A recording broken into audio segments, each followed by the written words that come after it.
मैं इनके बारे में आज वो चीज़ें बताऊंगा, कहीं न कहीं सोशल मीडिया पर लोग ढेर सर्च कर रहे हैं और जानने का प्रयास कर रहे हैं कि सच्चाई क्या है।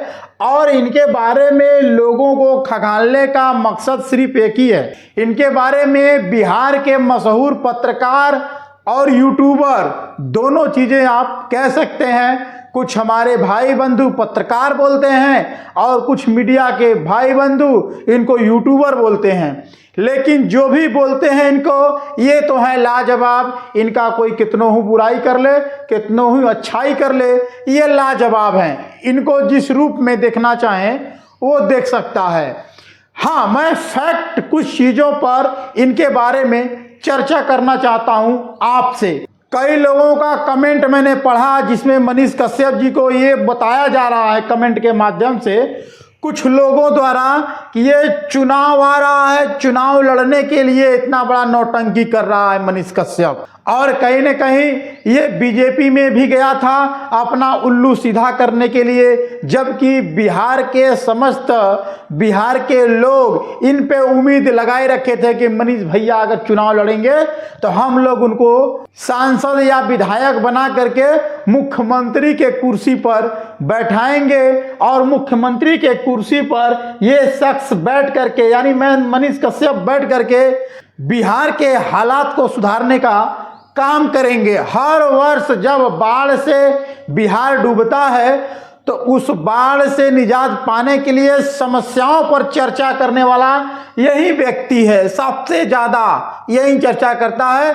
और कहीं न कहीं जो यूट्यूब चैनल पर यूट्यूबर काम करते हैं पत्रकारिता क्षेत्र में और हक अधिकार की बात करते हैं, माइक उठा करके सवाल पूछने का काम करते हैं, कहीं न कहीं देखा जाए इसी शख्स के वजह से अधिकतर पत्रकार यूट्यूब पर आए हैं जो गांव से, खाटी गांव से कभी भविष्य में पत्रकार बनने का सपना रखे होंगे, वो लोग भी इनको अपना मार्गदर्शन मान करके एक माइक खरीद करके अपने गांव से रिपोर्टिंग करके आज जो पैसे कमा रहे हैं, अपने घर परिवार को चला रहे हैं। उससे बेहतर क्या हो सकता है। मैं इसी शख्स के बारे में बात कर रहा हूं जिसको कुछ लोग अपना आइडियंस मानते हैं, कुछ लोग अपना भगवान मानते हैं, कुछ लोग इनको अपना गुरु मानते हैं। मैं इन्हीं मनीष कश्यप की बात कर रहा हूं। और वो भाई लोग कैसे इनके बारे में भविष्यवाणी करके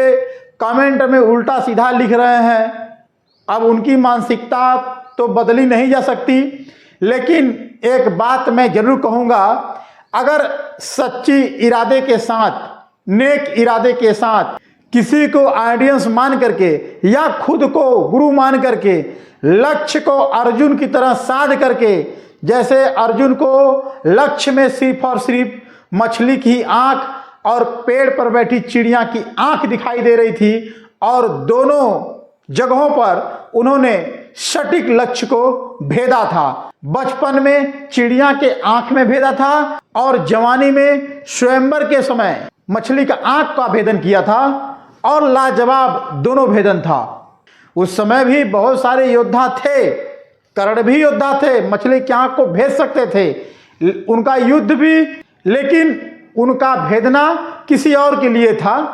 तो इस बात पर हम चर्चा नहीं करेंगे, हम चर्चा कर रहे हैं इन शख्स पर।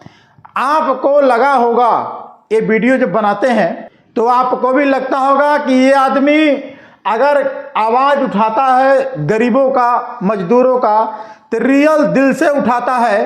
ऐसा आप लोगों को लगता है कि नहीं लगता है कि ये आदमी रियल में अगर आवाज़ उठाता है तो दिल से उठाता है और रिपोर्टिंग करता है आदमी तो दिल से करता है, कभी भी दिखावे की रिपोर्टिंग नहीं करता। अगर आप लोग पकड़े होंगे तो। और जो लोग कहते हैं कि मनीष कश्यप स्वार्थी है, मनीष कश्यप ऐसा है वैसा है, मेरा हृदय कहता है कि ये शख्स स्वार्थी नहीं है। ये शख्स रियल में मजदूरों का, गरीबों का, पिछड़ों का मसीहा है जो हमेशा लड़ता रहता है और गरीबों के प्रति, शोषितों के प्रति जितना समर्पण की भाव इस मनीष कश्यप के अंदर दिखता है और लोगों में मुझे बहुत कम दिखता है। अगर आपको भी मनीष कश्यप में दिखता है तो कमेंट करके बताइए। और सबसे अहम बात मैं कहना चाहूंगा आप लोगों से, मनीष कश्यप दिल से, चाहे वो गलत कमेंट करने वाले हों चाहे सही कमेंट करने वाले हों, मनीष कश्यप दिल से लोगों को मानते हैं, इसमें नो डाउट, कोई डाउट नहीं है। बकिया आप अपना कमेंट करके बताइए कि मनीष भाई के बारे में आप लोग क्या अपनी सोच रखते हैं, इनके बारे में अगर राय देना चाहें तो क्या राय देंगे। जय हिंद।